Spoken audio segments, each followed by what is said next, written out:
আসসালামু আলাইকুম সবাইকে। জোর করে ভালোবাসা গল্পের 23 নম্বর পার্ট। তো বেশি কথা না বলে চলুন গল্প শুরু করা যাক। 10 দিন পরে রজনী আর প্রান্তিক বাড়ি ফিরলেও প্রিয়তা বাড়ি ফিরতে পারেনি। প্রিয়তার অবস্থা কোনো পরিবর্তন হয়নি। বাড়িতে এসে প্রান্তিকের মেজাজ ক্রমশ খারাপ হচ্ছে। সবকিছুর জন্য যেন শ্রাবণ দায়ী। শ্রাবণ এত কিছু না করলে তার বোনের এই অবস্থা হতো না। প্রান্তিক একটার পর একটা সিগারেট টানছে আর পাইচারি করছে। কোনোভাবে নিজের রাগ সামলাতে পারছে না। সিগারেট ফেলে রুমে এসে প্রচুর ভাঙচুর করছে, চিৎকার করছে। রজনী রুমে এসে প্রান্তিকের এমন ভয়ঙ্কর রাগের কারণ বুঝতে পারছে না। প্রান্তিকের আচরণ কেমন সাইকোদের মতো লাগছে। রজনীর হঠাৎ মনে হলো প্রান্তিক তাকে বলেছিল, পৃথিবীর সমস্ত রাগের ঊর্ধ্বে তুমি, একবার কাছে এলে আমি নদীর মতো শান্ত হয়ে যাই। রজনী কিছু না বলে আচমকা প্রান্তিককে জড়িয়ে ধরে বলল, প্লিজ শান্ত হন, কি হয়েছে আপনার?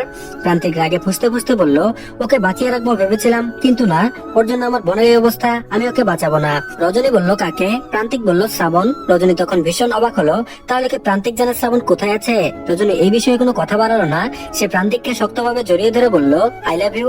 প্রান্তিক আচমকা শীতল হওয়া অনুভব করলো। রজনীকে আলিঙ্গন করে ক্লান্তি দূর করলো। আর এদিকে মধ্যরাতে প্রান্তিক রুম ছেড়ে বাইরে এলো। অপেক্ষা করছিল রজনীর ঘুমের জন্য। রজনী অপেক্ষা করছিল কখন প্রান্তিক বাইরে বের হয়। প্রান্তিক নিজের পিস্তল নিয়ে ফুলবাগানের দিকে এগিয়ে গেল।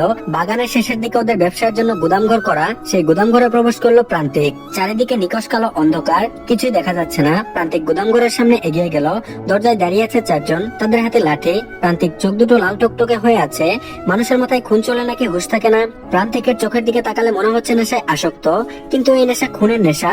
রজনী রজনীগন্ধার বাগান দিয়ে বসে বসে অনেক কষ্টে এসেছে। রজনীর মন বলছে এদিকে কিছু একটা আছে, অজানা কিছু সে জানতে চলেছে। রজনীর কৌতূহলী মনের মাঝে হাতুড়ি বাড়ির মতো শব্দ হচ্ছে বারবার। প্রান্তিকের চোখে যেন সে ধরা না পড়ে যায়। প্রান্তিক তেজস্বী মুখে পাহারাদারদের বলল, দরজা খুলো। পাহারাদাররা দরজা খুললো। প্রান্তিক পিস্তলের দিকে তাকিয়ে বলল, কবর করো তোমরা চারজন, ওর কবর আমার ফুলবাগানেই দিব। একজন দাড়িওয়ালা মানুষ বলল, সত্যি কি ওকে মেরে ফেলবেন? আর একবার ভাবা যায় না? প্রান্তিক বলল, আমার ভাবা শেষ। লোকটি আবার বলল, আপনি আমাকে মেরে ফেলুন, আমার কবর আমি খুঁড়ছি, আমাকে কবর দিন, ওর মৃত্যু আমি সহ্য করতে পারবো না। বলে এই লোকটা হু হু করে কেঁদে দিল। প্রান্তিক লোকটার মাথায় পিস্তল ধরে বলল, এত মায়া ওর জন্য তোমার ফারুক চাচা? এত মায়া? তাহলে যাও কবর খুঁড়ো। লোকটি বলল, না আমি পারবো না বাবা। প্রান্তিক বলল, আজ তোমাকে কবর খুঁড়তেই হবে, হয় ওর কবর হবে না হলে আমার। আর যদি ওকে আমি না মারতে পারি তাহলে নিজেকে শেষ করে দিব। ফারুক প্রান্তিকের পা জড়িয়ে ধরে বলল, বাবা আপনারা দুজনে একসাথে থাকলে মানুষ কাঁপে, আপনাদের দুজনকেই আমি ভালোবাসি, আপনারা একজন আরেকজনকে ছাড়া অসম্পূর্ণ, দুজনকে বাঁচতে হবে, আমি চাই আরেকটি বার ওকে ক্ষমা করে দিন। প্রান্তিক বলল, এত কিছুর পরেও ফারুক চাচা? প্রান্তিক চৌধুরীকে আপনি চিনেন না? চিনে এমন আবদার করা বিলাসিতা চাচা? ফারুক বলল, আপনি ওকে এ শহর ছেড়ে তাড়িয়ে দিন, তবু ওর প্রাণ ভিক্ষা দিন। ও যা করেছে তা ক্ষমার অযোগ্য অন্যায়, তবুও কেন যেন ওর প্রতি ভীষণ মায়া কাজ করে বাবা। ওর জন্য ভীষণ কষ্ট হচ্ছে আমার। ও বেইমানি করেছিল মানসিক যন্ত্রণায়, এখানে ওর কোনো দোষ নেই। প্রান্তিক গর্জে উঠে বলল, চাচা আরেকবার ওর হয়ে কথা বললে আপনাকে আমি ছাড়বো না। ফারুক বলল, আপনার বোন সামান্য কষ্ট পেয়েছে বলে আপনি ওকে মেরে ফেলবেন? তাহলে ওর বোন তো দুনিয়ায় নেই, ও তো একজনের ভাই, ওর কি ইচ্ছা করে না প্রতিশোধ নিতে? প্রান্তিক রক্তচক্ষু নিয়ে ফারুকের দিকে তাকালো। গুদাম ঘরে টর্চ লাইট জ্বালিয়ে প্রবেশ করলো। প্রান্তিক ভেতরে প্রবেশ করার সময় ওদের ইশারা দিল, ওরাও ভেতরে প্রবেশ করলো ফারুক বাদে। ফারুক বাইরে বসে কাঁদছে। রজনী অবাক হয়ে ওদের কথা শুনছিল। রজনীর মন ডেকে বলছে ভেতরে শ্রাবণ আছে, আরেক মন বলছে না, শ্রাবণ হবে কিভাবে? রজনী আরো খানিকটা হামাগুড়ি দিয়ে এগিয়ে এলো। দরজার বাইরে থেকে উকি দিয়ে চমকে উঠলো। চেয়ারে হাত পা বাঁধা রক্তাক্ত অবস্থায় পড়ে আছে শ্রাবণ। ফর্সা সুন্দর চেহারাটা ক্ষতবিক্ষত হয়ে গিয়েছে আঘাতে আঘাতে। প্রান্তিক ক্রমাগত শ্রাবণকে আঘাত করছে আর বলছে, আজই তোর জীবনের শেষ দিন শ্রাবণ, যদি কিছু চাওয়ার থেকে শেষ চাওয়া চেয়ে নে। শ্রাবণ কোন রকমে মুখ তুললো। বাদামি চোখ দুটোতে করুণ আর্তনাদে ভরা, চোখ দিয়ে দুফোঁটা অশ্রু ছেড়ে বলল, আমাকে মেরে ফেলুন ভাই, আমার জন্য মৃত্যুই উপযুক্ত শাস্তি, কিন্তু মরার আগে আমাকে একটা সত্য বলে যেতে দিন। একবার অন্তত প্রিয়তার সামনে গিয়ে বলতে দিন, আমি প্রিয়তাকে ভালোবাসি ভাই, ভীষণ ভালোবাসি। প্রান্তিক বলল, তুই আমার বোনকে ভালোবাসিস? আর একবার যদি এই কথা উচ্চারণ করিস তোর জিহ্বা আমি টেনে ছিঁড়ে ফেলবো শ্রাবণ। তুই আমার বোনকে কোনোদিনও ভালোবাসিস নি, নিজের মতো ইউজ করেছিস। হাউ ডেয়ার ইউ শ্রাবণ, তুই প্রান্তিক চৌধুরীর বোনকে ইউজ করিস? শ্রাবণের চোখ দুটো অশ্রুসিক্ত, অনুশোচনা আর অপরাধবোধ তাকে করে করে খাচ্ছে। মুখ ভরা মায়া, এই সুন্দর চেহারায় মলিনতা বড়ই কষ্টদায়ক ব্যাপার। বেদনায় জর্জরিত কণ্ঠে তীব্র যন্ত্রণা নিয়ে শ্রাবণ বলল, আমি অভিনয় করতে করতে ক্লান্ত হয়ে কখন যে ওকে ভালোবেসেছি বুঝতেও পারিনি ভাই। আমার উদ্দেশ্য ছিল অভিনয় করা, কিন্তু আমি অভিনয় করতে পারিনি। আমার ভালোবাসা সত্য ছিল ভাই। আমাকে মৃত্যুদণ্ড দেওয়ার আগে একবার ওর কাছে ক্ষমা চাইতে দিন। ওর কাছে ক্ষমা চাওয়া ছাড়া মৃত্যু আমাকে দিবেন না ভাই। আপনার পায়ে ধরি, একজন মৃত্যু পথযাত্রী মানুষের শেষ আকুতি আপনি মঞ্জুর করুন। এই পৃথিবীতে আমার কেউ নেই, ওর এই মুখটাই আমাকে শান্তি দিত। আমার প্রতিহিংসায় বড় চেহারা বারবার শান্ত হয়ে যেত ওর মুখ দেখলে। শ্রাবণের কথাগুলো হৃদয়স্পর্শ কাতর। এত করুণ আকুতি একজন মৃত্যু পথযাত্রী প্রেমিকের ইতিহাসে হয়তো নেই। রাগে প্রান্তিকের সমস্ত শরীর রিরি করে জ্বলছে। কেন জ্বলছে সে জানে না, অস্বস্তি হচ্ছে প্রান্তিকের। শ্রাবণের চেয়ারে একটা লাথি মেরে পিস্তল শ্রাবণের মাথায় ধরে বলল, বেইমানের কোনো জায়গা নেই আমার কাছে। তুই আমার হৃদয়টা ক্ষতবিক্ষত করে দিয়েছিস। আমার ভাই ছিলি তুই, আপন ভাই। ভাই মানে বুঝিস তুই? অন্তত আমি কখনো অতটা আপন মনে করিনি।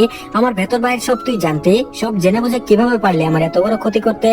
তুই আমার সব তথ্য আমার শত্রুদের দিয়েছিস, আমার ব্যবসায় ক্ষতি করেছিস, আমাকে খুন করার প্ল্যান করেছিস কতবার, কিন্তু সফল হতে পারিসনি। তোকে হৃদয় দিয়ে আগলে রাখার যোগ্য উপহার কি এগুলো ছিল শ্রাবণ? শ্রাবণ বলল, আমি জানি আপনি বিশ্বাস করবেন না আমাকে। শেষবারের মতো আপনাকে বলছি, আপনার সাথে মিশে মিশে যে মায়া তৈরি হয়েছিল ভাই, সেই মায়া আপনার ক্ষতি করতে গিয়েও বারবার আমাকে আটকে দিয়েছে। যখনই বোনের মৃত মুখটা ভেসে ওঠে আমি হন্য হয়ে যাই, আবার যখনই আপনার মুখটা আমি দেখি তখন হারিয়ে যাই। এভাবে আমি ক্লান্ত হয়ে যাচ্ছিলাম ভাই। একবার প্রতিশোধের চিন্তা, একবার ভালোবাসার চিন্তা, এই দুয়ের মাঝে আমি পাগল হয়ে যাচ্ছিলাম। আমি চাইলে তো আপনাকে বিষ দিয়ে মারতে পারতাম, আপনি খেয়েও নিতেন চোখ বুঝে। মেরে ফেলতে চাইলে তো কত উপায় ছিল, কিন্তু আমি পারিনি ভাই। প্রান্তিক চল শক্ত করে বলল, তোকে আমি খুন করতে পারছি না কেন শ্রাবণ? আর যদি আমি তোকে খুন করতে না পারি তাহলে নিজেকে খুন করে ফেলবো। তোর মতো বেঈমানদের জন্য আমার হাত কাঁপছে। বন্ধুত্ব কি, ভাই কি, তুই কিভাবে বুঝবি? তুই তো প্রমাণ করে দিলি মানুষ কাছে আসে ধোকা দেওয়ার জন্য। আমি তোর সব অন্যায় ক্ষমা করে দিতাম, কিন্তু তুই আমার রজনীগন্ধার দিকে কেন খারাপ দৃষ্টি দিতে গেলি? একটা অন্যায় আমি কোনোদিনও ক্ষমা করতে পারবো না, কোনোদিনও না। তুই জানিস না আমার প্রাণ ভোমরা সে, আমার প্রাণের চেয়েও বেশি প্রিয়। আমার রজনীগন্ধার দিকে যে তাকাবে সে আমার যত আপনজনই হোক আমি পুঁতে ফেলবো। রজনী আমার ভালোবাসা, আমার জীবন, আমার সুখ, আমার শান্তি। হঠাৎ রফিক রজনীকে দেখে বলল, কে ওখানে? রজনী রফিকের পা জড়িয়ে ধরে কেঁদে ফেললো। তারপর বলল, প্লিজ চাচা, আমার কথা ওনাকে বলবেন না, আপনার পায়ে ধরে আমাকে সত্যটা বলুন, এখানে কি হচ্ছে? উনি কেন শ্রাবণ ভাইয়াকে এভাবে আটকে রেখেছেন? রফিক বলল, একমাত্র তুমি হয়তো পারবে প্রান্তিক বাবাকে শান্ত করতে। রজনী বলল, কিন্তু কি হয়েছে চাচা? রফিক বলল, শোনো তাহলে। সে অনেক বছর আগের ঘটনা। জাহাঙ্গীরনগর ইউনিভার্সিটিতে পড়তো প্রান্তিক বাবা, ভার্সিটির নেতা ছিল বাবা। শ্রাবণ অনেক জুনিয়র ছিল প্রান্তিক বাবার। প্রান্তিক বাবার দলে কাজ করতো। শ্রাবণের সাথে একদিন প্রান্তিক ওর বাড়িতে যায়। ওই বাড়িতে শ্রাবণের বোনের সাথে প্রান্তিকের দেখা হয়। শ্রাবণের বোনও জাহাঙ্গীরনগরে পড়তো। ওখান থেকে প্রান্তিকের সাথে একটা বন্ধুত্ব হয়। শ্রাবণের বোন প্রান্তিককে ভীষণ পছন্দ করতো, প্রান্তিকের জন্য পাগল হয়ে যায়, কিন্তু প্রান্তিক পাত্তা দিত না। একদিন কোন একটা কারণে প্রান্তিক শ্রাবণের বোনকে ডাকে। কি বলতে ডাকে শ্রাবণ তা জানতো না। ওই দিনে শ্রাবণের বোন ধর্ষণ হয় আর সে সুইসাইড করে মারা যায়। বোন ছাড়া দুনিয়াতে আর কেউ ছিল না শ্রাবণের। বোনের মৃত্যুর জন্য প্রান্তিককে সন্দেহ করে শ্রাবণ একদম পাগল হয়ে যায়। শ্রাবণ বোনকে হারিয়ে একা হয়ে যায়। বোন ছাড়া একা জীবন চলতে পারছিল না। ভার্সিটির টপার ছাত্র লেখাপড়া বাদ দিয়ে দিল। প্রান্তিক শ্রাবণের ওই ভয়াবহ অবস্থা দেখে ওকে ভালো রাখতে নিজের বাড়িতে নিয়ে আসে। বোনের মৃত মুখ শ্রাবণের মস্তিষ্কে অন্য এক শ্রাবণের সৃষ্টি করে। ও ধীরে ধীরে রাগে আসক্ত হয়। ওর উদ্দেশ্য থাকে প্রান্তিককে সেই একই কষ্ট দেওয়া, প্রান্তিকের বোনের সাথে ভালোবাসার অভিনয় করে ক্ষতি করা, প্রান্তিকের ক্ষতি করা, প্রান্তিকের ভালোবাসার মানুষের ক্ষতি করা। কিন্তু ও চেয়েও পারেনি। ওর উদ্দেশ্য অসৎ ছিল, কিন্তু প্রান্তিক এবং প্রিয়তা দুজনেই ভালোবেসে ফেলে ওদের মায়ে আটকে যায়। বারবার চেয়েও কিছু করতে পারেনি। ড্রাগ নিলে প্রতিশোধের জন্য পাগল হয়ে যেত, আবার প্রান্তিকের ভালোবাসা দেখলে থেমে যেত।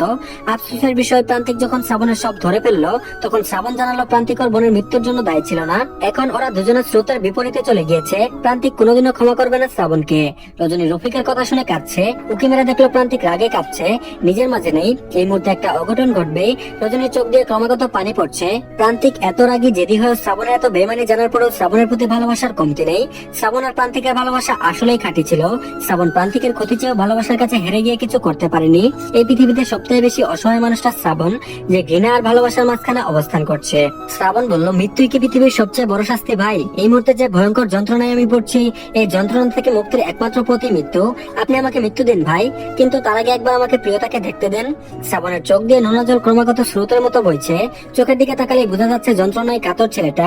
প্রান্তিকের হৃদয় পুরো ছাই হয়ে যাচ্ছে। হৃদয়ের ভেতর এত বেশি যন্ত্রণা হচ্ছে, সেই যন্ত্রণায় ক্ষতবিক্ষত হচ্ছে প্রান্তিকের হৃদয়। একদিকে শ্রাবণ তার প্রাণের চেয়ে প্রিয় আর বিশ্বস্ত ছিল, অপরদিকে নিজের বোন আর রজনীর ক্ষতি করার চেষ্টা, দুটোই কোনোটাই প্রান্তিকের মস্তিষ্ক থেকে নামছে না।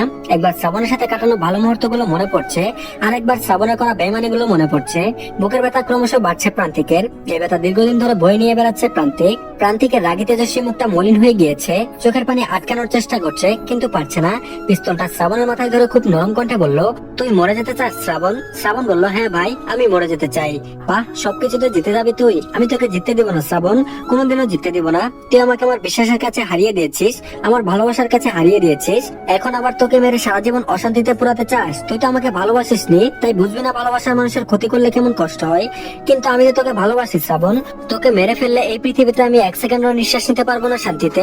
তোকে আমি কত ভালোবাসি একবার চিন্তা কর শ্রাবণ। প্রান্তিক চৌধুরী কারো ভুল ভুলকে ক্ষমা করে না, যেখানে তুই এত কিছু করার পর তোর জন্য আমার কষ্ট হচ্ছে। তোকে আমি কত ভালোবাসি বুঝতে পেরেছিস? তার চেয়ে অধিক ভালোবাসি আমার রজনীগন্ধাকে। তুই তাকে কিভাবে মেরে ফেলতে চাইছিলিস শ্রাবণ? ওর নিঃশ্বাস মুখটার কথা একবার ভেবে দেখ। আমার হৃদয়ে আত্মা কেঁপে উঠে আমার রজনীগন্ধার মুখটা ভেসে উঠলে ওই সরল মুখটার ক্ষতি করে তাকে মেরে ফেলে তুই আমাকে কষ্ট দিতে চেয়েছিস। আমার ফুলের মতো বোনটা মৃত্যুর সাথে পাঞ্জা লড়ছে, এত এত অন্যায় করে এখন কেমন লাগছে তোর? প্রান্তিক বুকে হাত দিয়ে বসে পড়লো। বুকের তীব্র ব্যথা শুরু হয়েছে তার। শ্রাবণ বলল, আমি ড্রাগে আসক্ত ছিলাম ভাই। আমার জীবনটা এমন কেন হলো ভাই? আমি সহ্য করতে পারছি না আর কিছু। এই পৃথিবীর শ্বাস নিঃশ্বাস যেন বিষাক্ত লাগছে সব। আমি আর এক মুহূর্ত এই পৃথিবীতে থাকতে চাই না। প্রান্তিক বলল, তোকে বাঁচিয়ে রাখবো না আমি। তুই আমার রজনীগন্ধার ক্ষতি করতে চেয়েছিস, তাই তোর থেকে আমার বোনকে কেড়ে নিয়েছি। আমি বুঝে গিয়েছিলাম শ্রাবণ কাজগুলো তুই করছিস। আমার চোখ ফাঁকি দেওয়া কি এতই সহজ? এই সবকিছুর মাঝে এটা বুঝে গিয়েছিলাম তুই আমার বোনকে ভালোবেসে ফেলেছিস, কিন্তু তুই ড্রাগ এডিক্টেড, হাজারটা অন্যায় করেছিস, বহু নারীতে আসক্ত হয়েছিস। আমি জেনে বুঝে আমার বোনকে তোর হাতে কিভাবে তুলে দিই? তোর বিরুদ্ধে সব প্রমাণ আমার কাছে আছে। আমি চাইলে তোর ফাঁসি হবে। রজনী খেয়াল করছে প্রান্তিককে অসুস্থ দেখাচ্ছে। প্রায় এমন অসুস্থ প্রান্তিক হয়ে পড়ে। রজনী দরজা দিয়ে সোজা ভেতরে প্রবেশ করে কাঁদতে কাঁদতে বলল, শ্রাবণ ভাইয়াকে ছেড়ে দিন আপনি। রজনীর কণ্ঠ শুনে প্রান্তিক আচমকা পেছনে ঘুরে তাকায়। রজনীকে দেখে বলে, তুমি এখানে? প্লিজ রজনীগন্ধা, এই জানোয়ারের সামনে থেকে যাও, তুমি প্লিজ যাও, ওর নজর ভালো না। রজনী প্রান্তিকের কাঁধে হাত রেখে বলল, আপনার শরীর খারাপ, প্লিজ বাইরে চলুন। প্রান্তিক বলল, প্লিজ রজনীগন্ধা তুমি যাও, আমার হিসাব নিকাশ আছে। রজনী বলল, কিসের হিসাব নিকাশ? হ্যাঁ, যাকে মারতে গিয়ে কাঁদতে হয় তার সাথে কিসের হিসাব নিকাশ? শ্রাবণ ভাইয়ার বোন এই দুনিয়াতে নেই। আপনি বুঝেন আপনজন হারানোর যন্ত্রণা কত ভয়াবহ? যার হারিয়েছে সেই জানে। একমাত্র বোনকে হারিয়ে ভাই উন্মাদ হয়ে গিয়েছিল। প্রতিশোধের নেশায় যত নিচে নামার দরকার নেমেছে। আপনি হলে কি করতেন? হ্যাঁ, মানুষ যখন প্রিয় মানুষ হারায় তখন হুঁশে থাকে না। মানুষটা খারাপ না, আপনি একবার তাকে সুযোগ দিন। শ্রাবণ কাঁদতে কাঁদতে বলল, আপনাকে ভাবি বলে ডাকার মুখ নেই আমার, তবু লাস্ট রিকোয়েস্ট ভাবি, আমাকে একটাবার প্রিয়তাকে দেখতে দিন। রজনী বলল, প্রিয়তাকে আজ রাত 4টায় ইন্ডিয়া নিয়ে যাবে, ওর অবস্থা ভালো না। বিগত 10 দিন একটা কথাও বলেনি। ডাক্তার বলেছে সার্ভাইভ করবে কিনা শিওর না। তো ধন্যবাদ সবাইকে। এই পার্টটি ওই পর্যন্তই, আশা করছি ভালো লেগেছে। তো পরবর্তী পার্ট দিলে অবশ্যই কমেন্ট বক্সে লিংক পেয়ে যাবেন। তো সবাই অবশ্যই চ্যানেলটিকে সাবস্ক্রাইব করে দিন। আল্লাহ হাফেজ, ভালো থাকবেন সবাই।